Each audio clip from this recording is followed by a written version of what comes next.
Bendiciones, les saludo en esta nueva oportunidad. El profesor Daniel Giordano, aquí continuando con el desarrollo, ¿no?, de esta materia, Biblia 1, donde empezamos viendo una introducción acerca del libro ¿no?, del legado de Dios, del manual de Dios al hombre, en su propósito de presentar al Señor Jesús, de Cristo y de su revelación, ¿no?, hacia dónde vamos aún en estos tiempos finales. Así que bueno, te invito a continuar esta exposición o este aprendizaje también. Juntos estamos aprendiendo también, ¿no? Es importante tener en cuenta que cuando estamos en la presencia de la palabra, el verbo, como dijo Juan, en el principio el verbo, en el principio ese verbo siempre nos lleva a un movimiento. Así que no es de extrañar que cuando alguien expone la palabra, se genere un movimiento. Y es Jesús que está presente cada vez que la palabra comienza a rodar. Así que nuevamente te animo, te felicito en esta decisión de embarcarte en el aprendizaje de su palabra, ¿sí? Empezamos por el primer libro, un libro, para mi punto de vista, uno de los más ricos en lo que tiene que ver con la revelación, ¿sí? Podríamos decir que es el libro, justamente el Génesis, ¿sí? Contiene esa semilla, ¿no? Ese primer objeto que Dios usa, ¿no? Todo concentrado, ¿no? La idea de semilla es tener todo, absolutamente todo, pero en un resumen concentrado que tiene la posibilidad de sembrarse en cualquier lugar y desde cualquier lugar hacer crecer el árbol, ¿no? El árbol de la vida, que es Cristo. Entonces estamos en el principio del mensaje de Dios, y justamente así comienza la Biblia, ¿no? Con esta frase que define este libro: en el principio creó Dios los cielos y la tierra. Por eso le pusieron este nombre a este libro, ¿no? Breshit. Ahí los intérpretes, los estudiosos judíos que nombraban los libros, al primero le pusieron justamente como comienza el libro, ¿no? En el principio, el Breshit, ¿no? Y habla justamente de lo que también nos explica Juan en el Evangelio según San Juan, que es el Génesis del Nuevo Testamento, ¿no? Y este libro también comienza hablando del principio, ¿no? Y el principio es Jesús, ¿sí? Dice: en el principio existía el verbo y el verbo estaba con Dios. El verbo, dice esta versión, pero la Reina Valera que nosotros usamos, ¿no? Dice: en el principio era el verbo y el verbo era con Dios y el verbo era Dios, ¿sí? En el principio con Dios era, todas las cosas por Él fueron hechas, y sin Él nada de lo que ha sido hecho fue hecho. En Él estaba la vida, y la vida era la luz de los hombres. Así comienza el relato bíblico de la creación, este himno de la creación, donde dice que Dios interviene en un mundo desordenado, vacío, en tinieblas, donde Dios comienza a obrar por la palabra, por el verbo, generando movimientos de orden, generando movimientos de la esencia de Jesús, ¿sí? Dice el Señor que cuando Él terminó de crear, Él dijo: esto es bueno, todo es bueno. Entonces, Él había puesto la esencia del Señor Jesús en cada cosa que Él creó, ¿sí?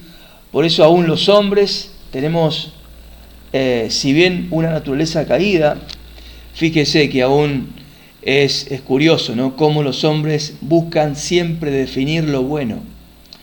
Es el dilema de los hombres, ¿no?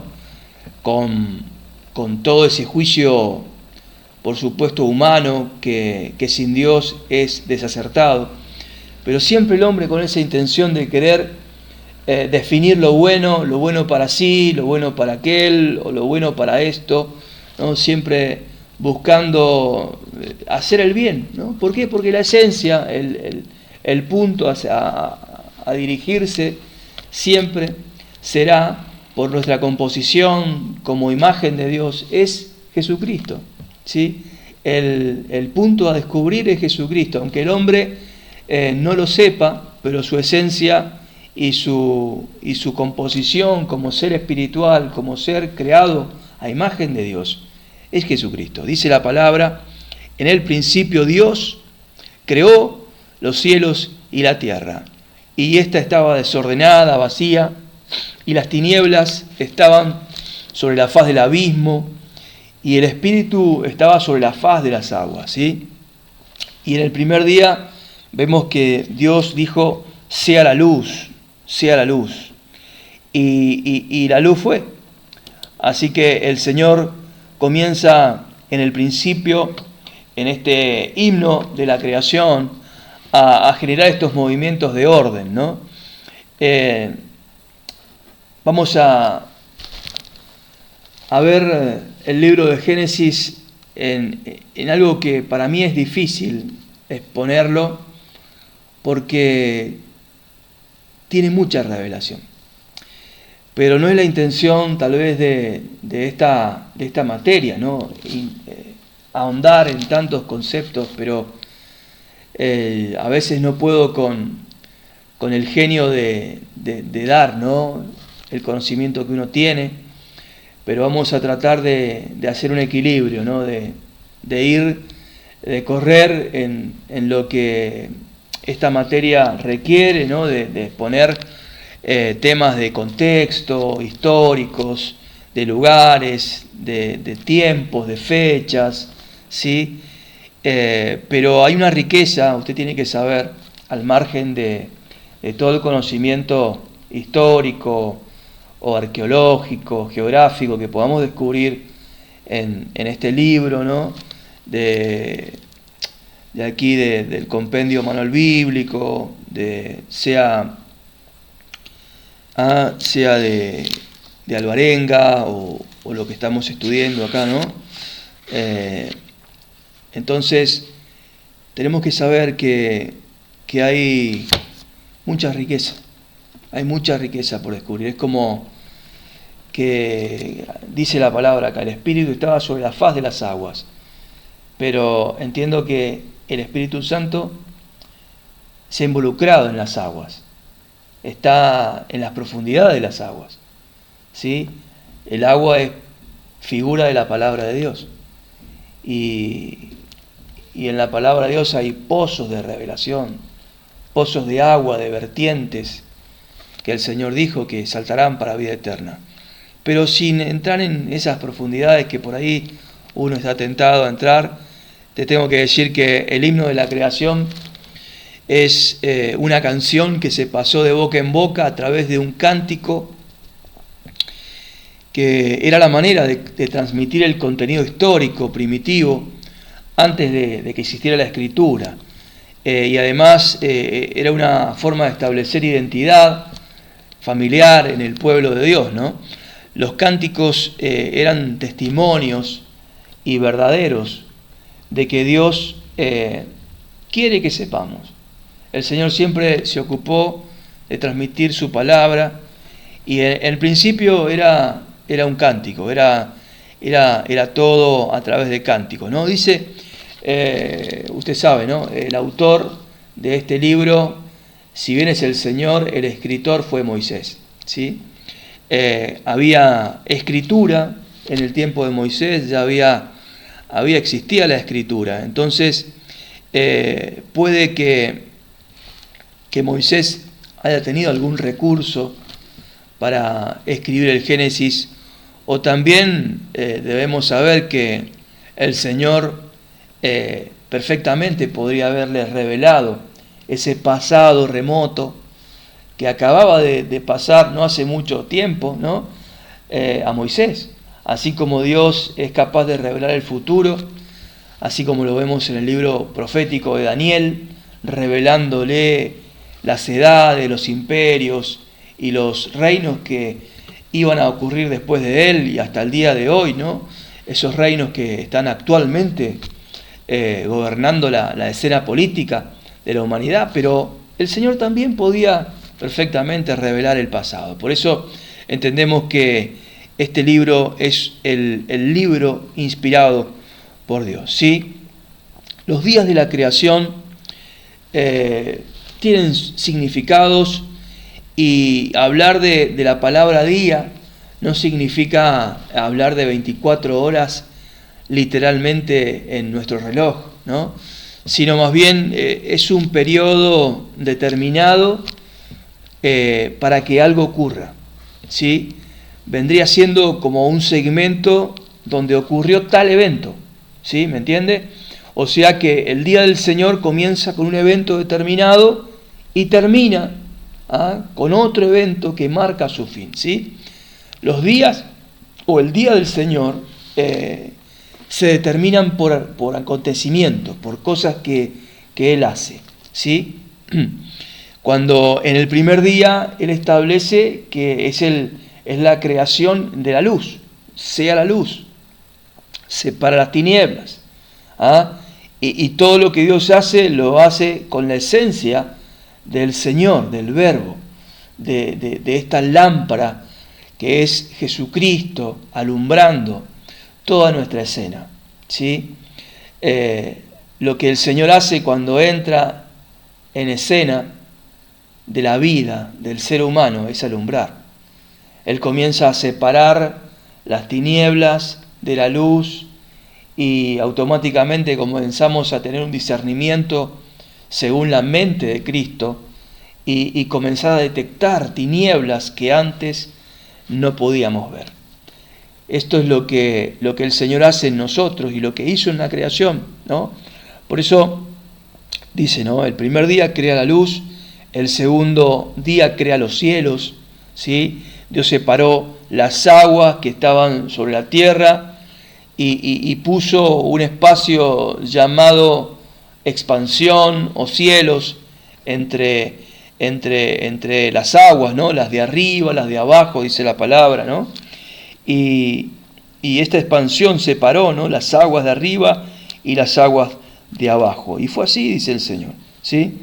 Este fue el segundo día de la creación. El tercer día dice que junta todas las aguas que estaban sobre la tierra y las ubica en un solo lugar.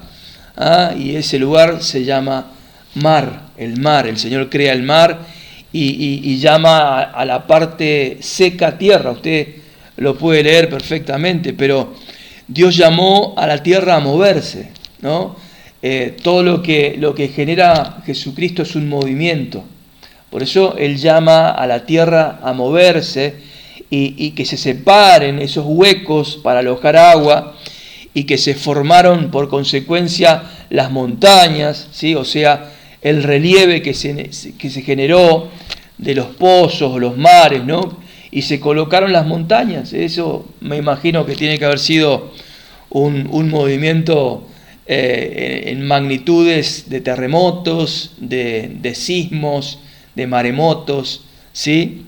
Que bueno, gracias a Dios no estábamos ahí, porque entiendo que no hubiésemos sobrevivido a todos esos movimientos que la Tierra hizo, ¿no? Y lo vemos cuando pasa hoy y vemos que son catástrofes para las vidas humanas. Así que, pero vemos claramente que Dios por su palabra genera un movimiento de obediencia.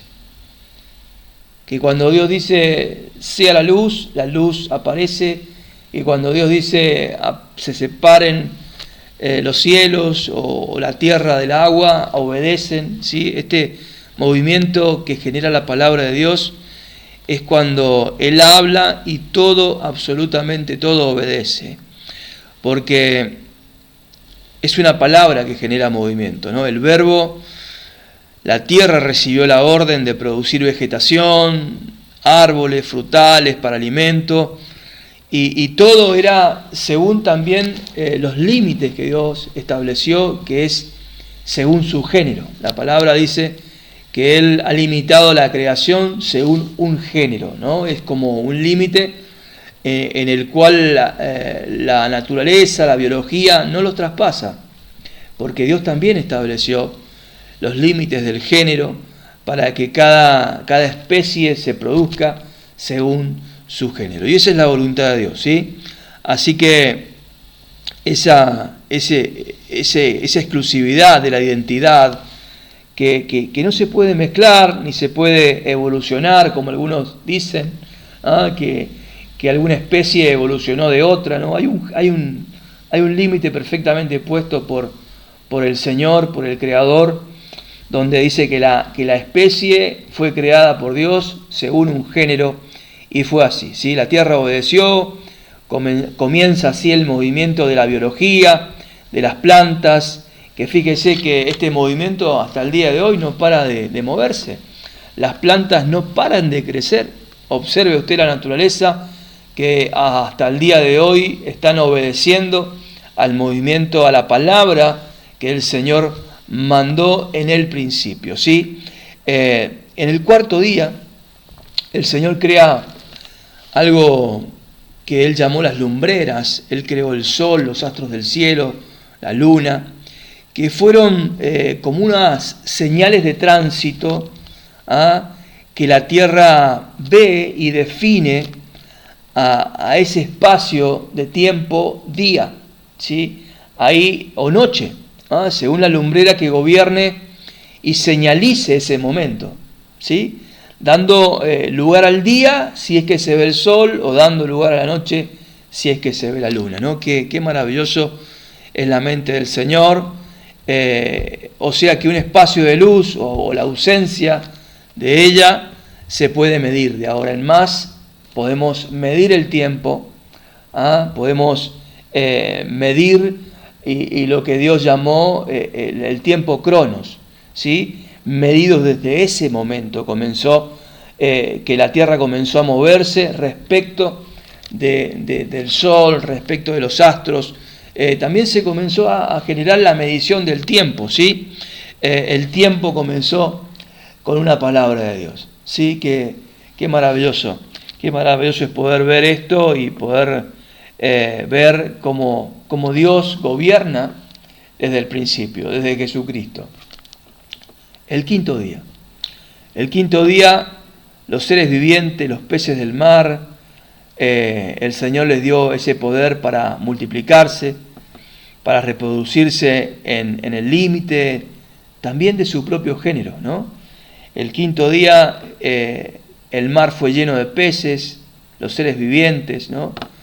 Y estaba todo preparado y faltaba el hombre, que en el sexto día aparece, el Señor creó al hombre y también a los animales mamíferos, ¿no? Sobre todo, y los plantó en la tierra para también multiplicarse según su género. Estamos nosotros también sujetos al género. Tenemos que respetar y tenemos que predicar esta orden de Dios en Jesucristo, de estar limitados perfectamente por el género masculino y femenino, en nuestro caso, ¿no? El árbol que el Señor nos presenta, ¿no? Es justamente también en la creación, ¿no? El árbol de la vida, y paralelamente el árbol del bien y del mal, que están ahí en escena en este libro de Génesis, y estaban puestos en el centro del huerto. O sea, cuando yo pongo algo en el centro de un lugar cercado, como lo era el huerto, que para mí tenía una forma circular, porque entiendo que era un pacto.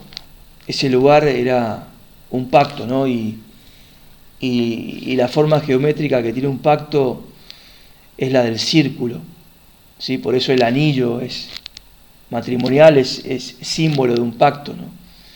Y ese lugar, de forma circular, en el centro, al alcance de todos, estaba el árbol de la vida y también estaba este árbol de la ciencia, del conocimiento del bien y del mal. El Señor nos dejó esta libre decisión, este libre albedrío de escoger y de depender de Él para discernir o de comer de ese árbol y desplazar a Dios de lo que Él nos da. Y justamente el discernimiento correcto de lo bueno y de lo malo. El árbol del conocimiento, de la ciencia, del bien y del mal, representa esa decisión de los hombres de juzgar por sí mismos, ¿sí? De lo que está bien y lo que está mal, de acuerdo a su propia óptica humana, sin tener en cuenta a Dios. Fíjense que ese es el origen del pecado. El pecado es el camino de destrucción humana hasta hoy, que es dejar de lado a Dios, ¿no? Es la peor decisión que la humanidad hizo y que nos llevó a la muerte. La muerte comenzó a crecer entre los hombres y el pecado es el deseo, ¿no?, de tomar las decisiones por nosotros mismos. Y los hombres realmente somos malos en discernir el bien y el mal por nosotros mismos. Somos malos para decir lo que está bien o lo que está mal, para juzgar con el juicio correcto de la justicia, ¿no? Nosotros como argentinos tenemos en nuestro preámbulo de la Constitución algo muy curioso y muy cierto, que dice que Dios es la fuente de toda justicia. Y es cierto. Pero entendemos que los hombres están buscando justicia según su criterio. Y vemos que es imposible. La justicia está en la mente de Dios. Por eso no podemos separar a Dios del discernimiento de lo que es bueno y lo que es malo. Tenemos que dejarlo en las manos de Dios. Y eso significaba no comer de ese árbol y también significaba comer del árbol de la vida. La vida espiritual, la vida también de Cristo que sigue estando plantada, ¿no?, en este huerto visible que hoy ha retornado hace 2000 años, ¿no?, que es la iglesia, que es donde Dios nos plantó y donde Dios quiere que crezcamos como siervos, como cristianos, ¿sí? Siempre la palabra está en medio de la iglesia, ¿no? Y bueno, haciendo un recorrido rápido de lo que significa el huerto y los días, ¿no?, de la creación, podemos ver también, ¿no?, en el libro de Génesis historias familiares, ¿no?, como la historia de la familia de Adán, el Toledot de Adán, como se llama, a las historias familiares. Hay muchas familias que comenzaron a salir de los descendientes, la familia de Caín, la familia de Set, el que reemplazó a Abel, las familias de los patriarcas, ¿no?, las familias de las generaciones de los descendientes de Adán, ¿sí?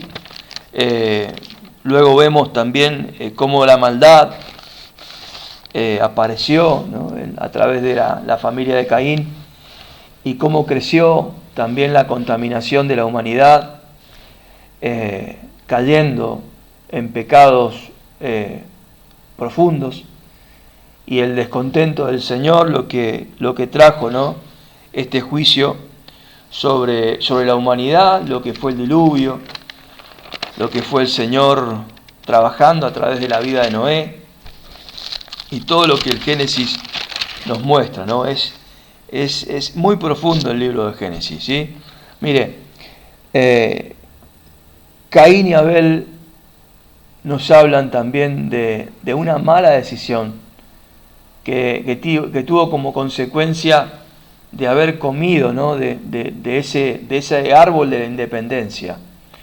El árbol de la independencia de Dios es el árbol del conocimiento del bien y del mal, ¿sí? Así como la mujer fue engañada acerca de que Dios no quería que supiesen el bien y el mal, automáticamente cuando ellos comen, Dios mismo dice ahora es como uno de nosotros, sabiendo el bien y el mal. Entiendo que no era que Dios no quisiera que el hombre no supiese lo malo.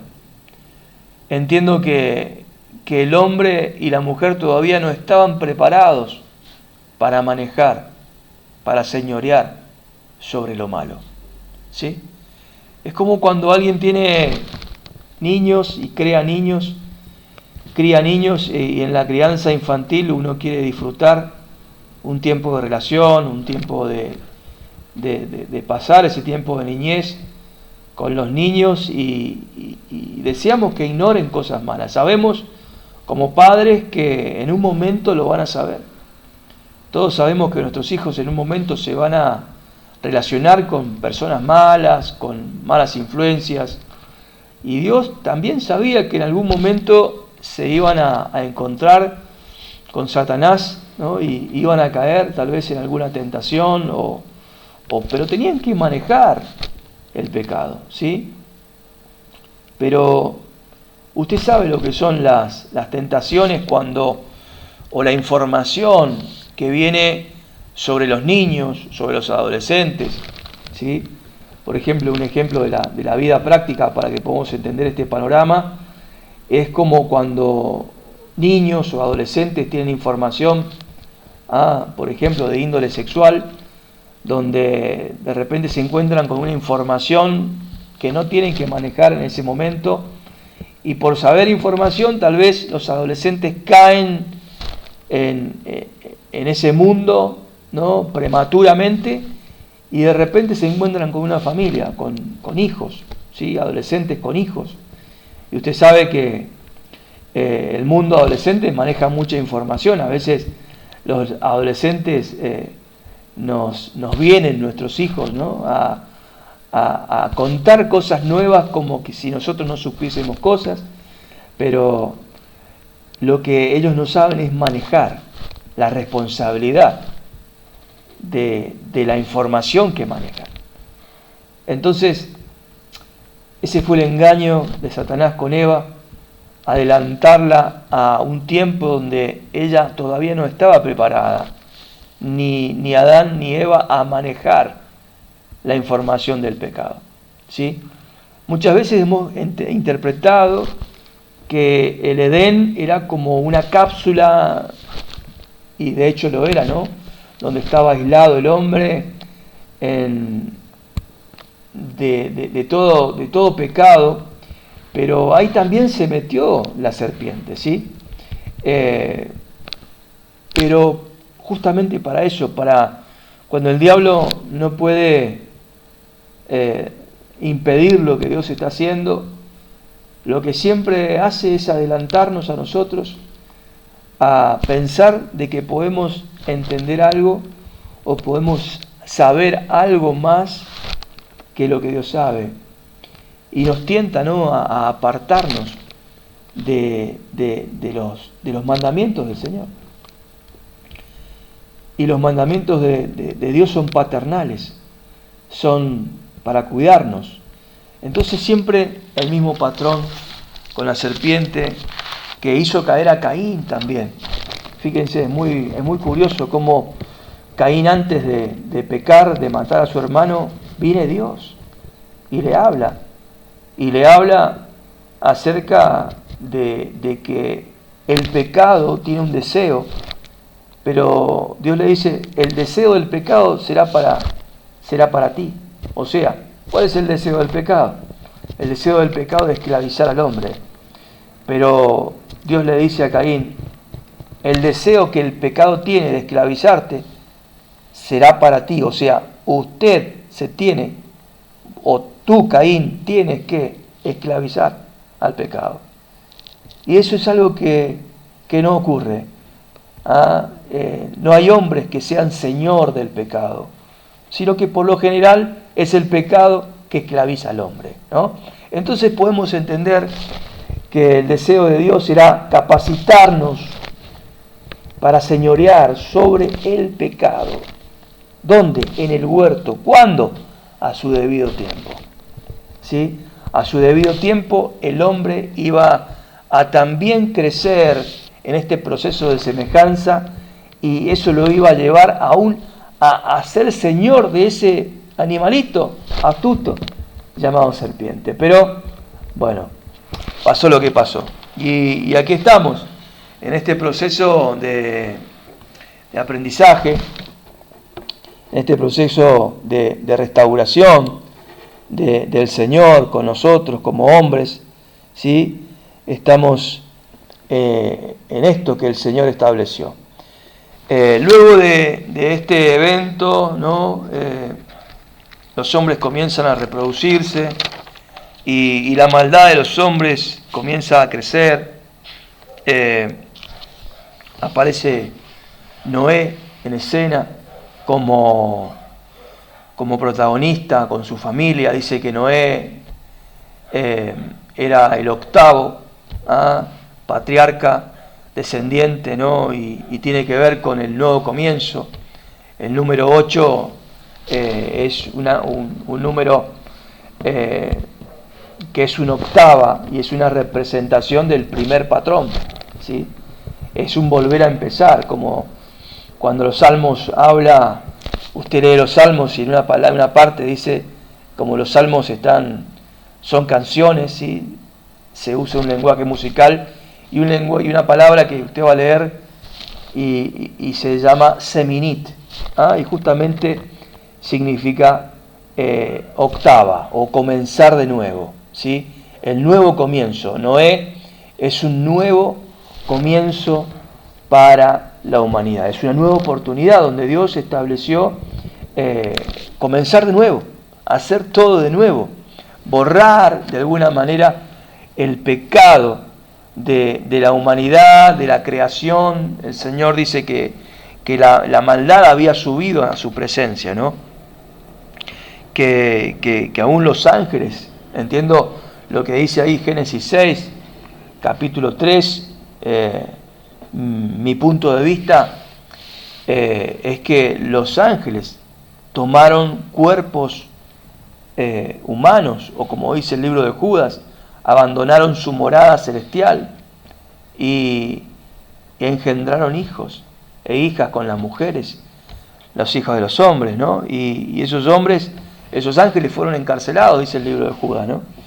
Para el día del juicio, pero la maldad había sido extrema y el Señor toma la decisión, ¿no? de destruir la tierra y comenzar todo de nuevo con Noé, con sus hijos. Y bueno, usted sabe lo que significó este trabajo monumental de lo que significó construir este arca. Noé, de alguna manera, tiene que haber tenido los recursos para contratar, para comprar materiales con su familia, ¿no? Y establecer este trabajo titánico, ¿no? de hacer este barco que tiene una comparación a los barcos transatlánticos de lo que hoy vemos aquí, ¿no?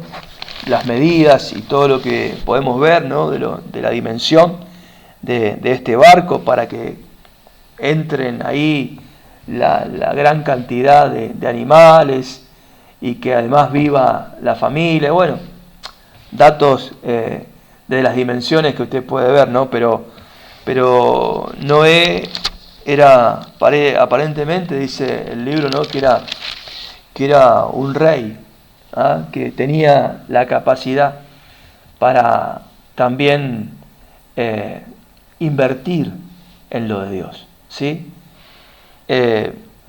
Entiendo que Dios está haciendo esto también con muchos hombres hoy día, de darle la capacidad económica, financiera y la oportunidad para invertir en el reino de Dios. El Señor quiere que en este tiempo también seamos unos Noé, que estamos invirtiendo la familia, los recursos muchas veces, porque de esta manera se hace la obra de Dios. Dios te va a usar, si puedo salirme un poquito de la materia, pero te va haciendo un paréntesis, Dios te va a usar como Noé. Son los tiempos de Noé, ¿sí? Noé nos lleva al relato de Jesús. Los últimos días serán como los días de Noé. Entonces entiendo que estos últimos días necesita hombres también como Noé. Es muy rica la vida de Noé. Así que te animo a poder identificarte también con este patriarca, ¿no? Este patriarca que bueno, iba a contratiempo, ¿no? Y con muchas críticas. Ahí me imagino, dicen algunos estudiosos, que antes del diluvio no había habido lluvia en la tierra. Lo curioso era que la tierra se regaba por el vapor que salía desde el centro de la tierra. Recordemos que la tierra tiene un proceso de enfriamiento desde la creación, ¿no? Con todos esos movimientos volcánicos que el Señor tiene que haber generado. Todavía había calor adentro, ¿no? Y salía el vapor de agua hacia arriba. Y no había tal vez el exceso de agua para que lloviese también. Dándote un dato técnico que yo entiendo, ¿no? No sé si hablando de este vapor, ¿no? De este calor que salía de abajo, y luego dejó de salir, luego del diluvio dejó de salir ese vapor, y comenzaron las temporadas de lluvia, ¿sí? Cuando el Señor inyecta este líquido en la tierra a través de la lluvia que cayó del cielo, que entiendo que hizo aumentar el caudal de los mares que rodeaban, ¿no? esta tierra, el Medio Oriente, y que en un momento las compuertas se rebalsaron los mares y fue como un tsunami, un gran caudal de agua que violentamente inundó esta tierra, ¿no? Pero al mismo tiempo fue inyectado, escuche, un dato, fue inyectado un gran volumen de líquido que antes en la tierra no existía. ¿Sí? Si vemos a la tierra con la atmósfera como un circuito cerrado de refrigeración, ¿sí? Usted sabe que el agua sufre un proceso de evaporación, luego de enfriamiento, hay polos donde hay lugares fríos y calientes, y así se va generando distintos climas, y es un proceso también de refrigeración de la tierra, ¿no? Y que antes no había ese refrigerante o ese exceso de agua, que comenzó luego del diluvio a circular por la tierra ese exceso de agua. Y a partir del diluvio comenzamos a experimentar las lluvias, las temporadas de lluvia, ¿sí? Que hasta el día de hoy se sigue transformando de líquido a vapor y de vapor a líquido nuevamente. Y claro, la tierra se va enfriando, ¿no? Y el vapor que describe Génesis dejó de ser. Entiendo, ¿no? Que algo así tiene que haber pasado, ¿no? Un líquido refrigerante fue inyectado en el circuito cerrado de lo que es la atmósfera y comienza a circular, y así también hoy vemos en estos tiempos las temporadas de lluvia, ¿no? Las consecuencias que trajo el diluvio, ¿sí? Consecuencias que trajo el diluvio sobre la tierra. No solamente barrer con el pecado, con la creación, sino también nos introdujo este cambio climático, ¿sí? de experimentar a raíz de este momento las precipitaciones, ¿sí? Bueno, Noé se establece en la tierra, y cuando se establece, lo primero que hace es plantar una viña y se embriagó, dice, ¿no? Se embriagó, y un hijo de él, este hijo llamado Cam, vio la desnudez de su padre. Cuando su padre, usted sabe la historia, se despierta, él se entera de la vileza que había hecho su hijo Cam y lo maldice. Y aquí se justifica, ¿no? Algunos justifican esta maldición en la raza negra, que tantos sufrimientos ha tenido, ¿sí? en la historia de la humanidad, y también muchos justifican, ¿no? los abusos contra ellos, pero también podemos ver que la generación de Cam fue los cananeos. Un hijo de Cam fue Canaán, fue el padre de los cananeos, que eran los enemigos que el pueblo de Israel tuvo que ir a desalojar de la tierra prometida, y que ellos de alguna manera tenían la derrota asegurada. ¿Quiénes? Los cananeos. Estaban derrotados de antemano por esta maldición del patriarca, ¿no? sobre ellos. Y también lo que garantizaba que el pueblo de Israel avanzara sobre la tierra, ¿no? Y de hecho es una maldición que hasta el día de hoy está vigente. Vemos el resurgir del pueblo de Israel constantemente, aunque pretendan exterminarlos, hay una promesa de Dios, ¿no? de victoria, naturalmente sobre esa nación. Y justamente de exterminar esos enemigos que se levantan contra esa nación. Así que los descendientes de Noé, ¿no? Los descendientes de Noé comenzaron a poblar la tierra. Dice que los hijos de Jafet son los europeos, los asiáticos, que los hijos de Sem son los judíos, los árabes, toda la raza semita, ¿no? Los que luego poblaron el Medio Oriente, ¿no? con esta raza semita. Luego de que los hombres comiencen a multiplicarse, otra vez como algo recurrente, con el pecado, o lo que ocurrió con la caída, ¿no? Ahí, a través de comer el fruto del árbol del conocimiento, de la ciencia, del bien y del mal, vemos otra vez al hombre incurrir en una independencia,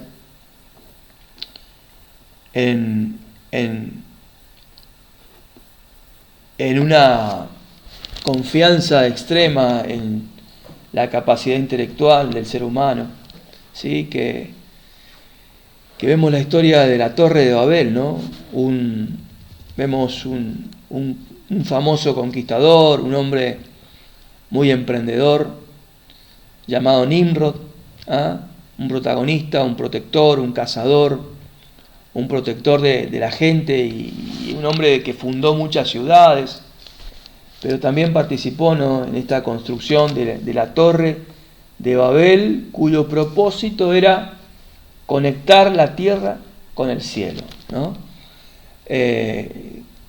Generar alguna una especie de antena de conexión espiritual entre el cielo y la tierra.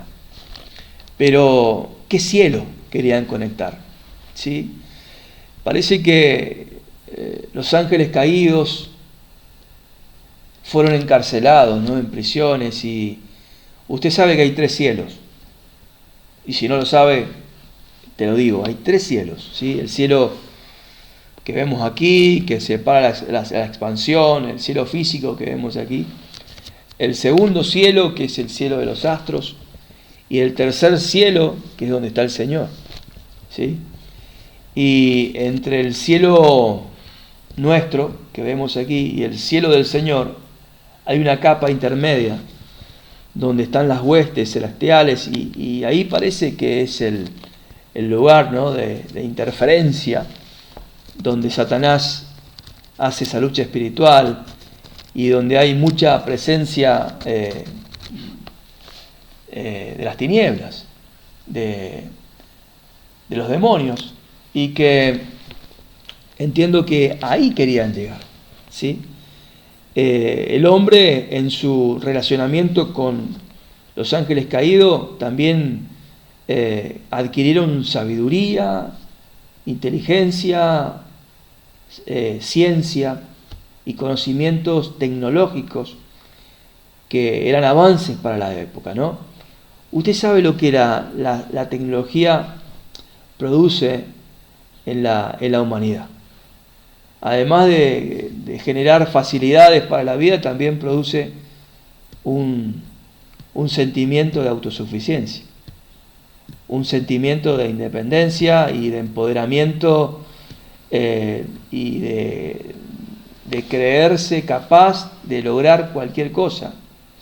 De hecho, en la carrera tecnológica hoy, en estos tiempos, el hombre quiere ser creador de criaturas, así como Dios, ¿no? De crear a través de la inteligencia artificial, emular el pensamiento humano, y a través de tecnologías crear órganos, y bueno, todo el avance que desconozco y desconocemos, pero sabemos, ¿no?, por noticias tecnológicas, que hay un avance muy grande con respecto a la tecnología. Y bueno, en este momento, en la Torre de Babel, fue un momento tecnológico. Y la tecnología era el ladrillo, en la forma de construir. Y con ladrillo empezaron a edificar una torre, y su intención era llegar al cielo, ¿sí? El hombre unido en esta empresa, y Dios dice, claro, en el principio de la unidad, el hombre puede lograrlo. Entonces, Dios tuvo que intervenir, ¿no? Y romper la unidad de lenguas y dispersar a los hombres en lo que fue la consecuencia de Babel, ¿no? El surgimiento de las lenguas y de la confusión de lenguas, ¿no? Entonces ellos se separaron, como dice la historia, y ahí el Señor demostró también que Él pone límites a la soberbia del hombre, ¿sí? A creerse el hombre autosuficiente. El Señor establece su señorío, ¿sí? Como cuando el Señor toma la decisión de quitar al hombre del huerto donde estaba el árbol de la vida, interviene y saca al hombre. Así también hoy, en ese momento, el Señor interviene y saca al hombre de hacer esa construcción que quería hacer, ¿no? Querían tener un nombre, querían ser famosos, querían llegar al cielo, y bueno, creo que tenemos que huir de esas motivaciones. Como cristianos, tal vez como ministros, tenemos que muchas veces evaluar nuestras motivaciones, que nos motivan a construir, ¿no? Sea lo que podamos hacer, siempre la motivación es darle la gloria al Señor, ¿sí? Depender de Él, que Él sea nuestra fuente de conocimiento.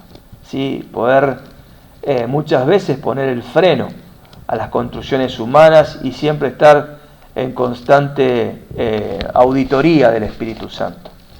Toda obra de Dios en la tierra, cuando lo hacen los hombres, hacemos los hombres, debemos tener ese control del Espíritu Santo que también nos pone límites. Así que bueno, hasta aquí, ¿no? El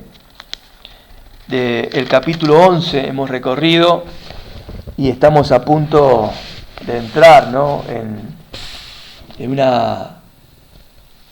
una parte importante, en la segunda parte del libro de Génesis, que tiene que ver ya con la familia de Abraham, o de Taré. Comienza con la familia del papá de Abraham, que fue Taré, y termina con la vida de José, ¿no? Pasando por Taré, Abraham, Isaac, Jacob y José.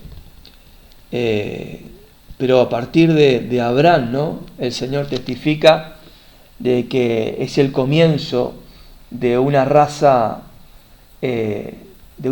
diferente, de sacar a un hombre de una tierra de idolatría como fue Ur de los Caldeos, de Babilonia, ahí sacarlo y llevarlo por un viaje hasta llegar a una tierra donde Dios quería establecer a su pueblo.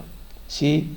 Una historia familiar, una historia de mucha revelación, de mucho simbolismo, pero también que nos habla de la mente y del corazón de Dios para con la humanidad, donde Cristo también se va abriendo camino a través de las simientes, a través de las generaciones, a través de los hijos, ¿sí? A través del primogénito. Recuerde que el principio o el Breshit del libro de Génesis, este principio es también la simiente que transmitían los patriarcas a través del primogénito, ¿sí? Del primer hijo, ¿sí? Como el Señor le prometió a Eva cuando al mismo tiempo la desterró, ¿no? Del huerto, le dijo, y tu simiente, le dijo a la mujer, ¿no? Tu simiente herirá en la cabeza a esta serpiente, ¿no? La intervención ahora del Señor desde el principio, de recorrer las simientes, la genética humana de hombres escogidos por Dios, que llevaban su simiente. Y Cristo, el Señor Jesús, iba viajando, ¿no? De generación en generación por cada uno de estos patriarcas hasta terminar, ¿no? Ahí en José, en Jacob, con las 12 tribus del pueblo de Israel, y continuar con una historia, ¿no? de pueblo, de nación, de historia cultural, que lo que respecta al pueblo de Dios, lo que luego vivieron en Egipto, con toda esa formación de una nación ahí en Egipto, salir de ahí, llegar a la tierra prometida, establecerse como nación, establecerse con los reyes, llegar a una cúspide de ser la nación más poderosa de la tierra, y luego en el declive, ¿no? Justamente otra torre de Babel, ¿no? O otra caída, ¿no? Del pueblo de Israel, ¿no? Una intervención del pecado después de las generaciones de Salomón, cuando caen en decadencia, cuando el reino se divide, cuando comienzan los imperios asirios. Bueno, ya lo vamos a ver más adelante, pero comienza una decadencia y también un constante profetizar de los profetas en la venida, en el surgimiento de esa simiente en Jesucristo, ¿sí? Hasta llegar, ¿no? Al nacimiento y el nacimiento también de la iglesia y la revelación de Jesucristo que hasta el día de hoy estamos disfrutando. Por eso, en este momento del Génesis, cuando estamos a punto de entrar en la vida de Abraham, en la familia de Abraham.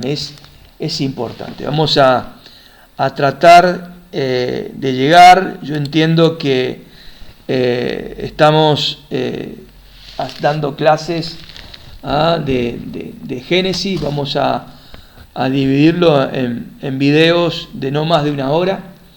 Pero bueno, ya casi el tiempo, quedan pocos minutos. Y vamos a continuar con un segundo video, ya entrando más en profundidad en el mensaje de Abraham hasta José, y entrar también ya en Egipto, en el libro de Éxodo, para tratar de dar esta panorámica del principio de la Biblia, que es el Pentateuco, ¿no? Los 5 primeros libros de la palabra de Dios, la Torá, que aparentemente, dicen los eruditos, que eran un solo libro dividido en 5 rollos, ¿no? Que estaban en esos rollos donde se escribía la palabra, pero formaban parte de un mismo relato, ¿sí?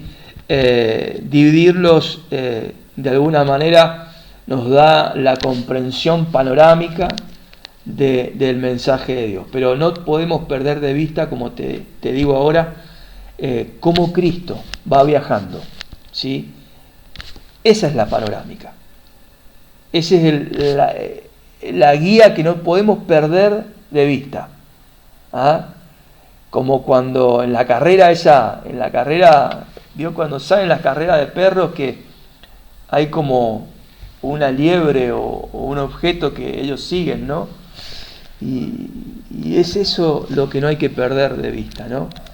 Sé que la comparación es abismal, pero no hay que perder de vista en esta carrera, de principio de Génesis a Apocalipsis, a Cristo. Cristo viajando por las generaciones. Cómo Dios lo revela, cómo Dios lo da a conocer y cómo se presenta hasta el final, ¿no? Y para tener una imagen correcta de Jesucristo, y también no solamente de verlo correctamente, sino de cómo tenemos que presentarlo, ¿sí? Porque la iglesia tiene que ver correctamente a Cristo y tiene que entender la manera correcta de presentarlo.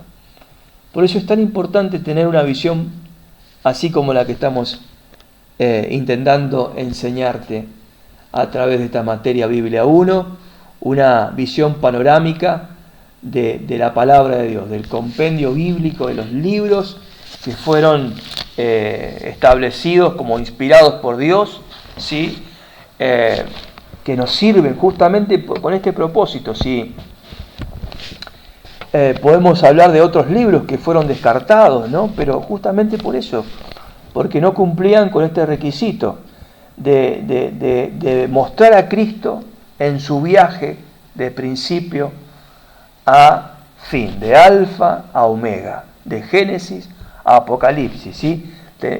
Se seleccionaron los libros que donde Cristo se veía revelado en una etapa de crecimiento que nos permiten ver, ¿no?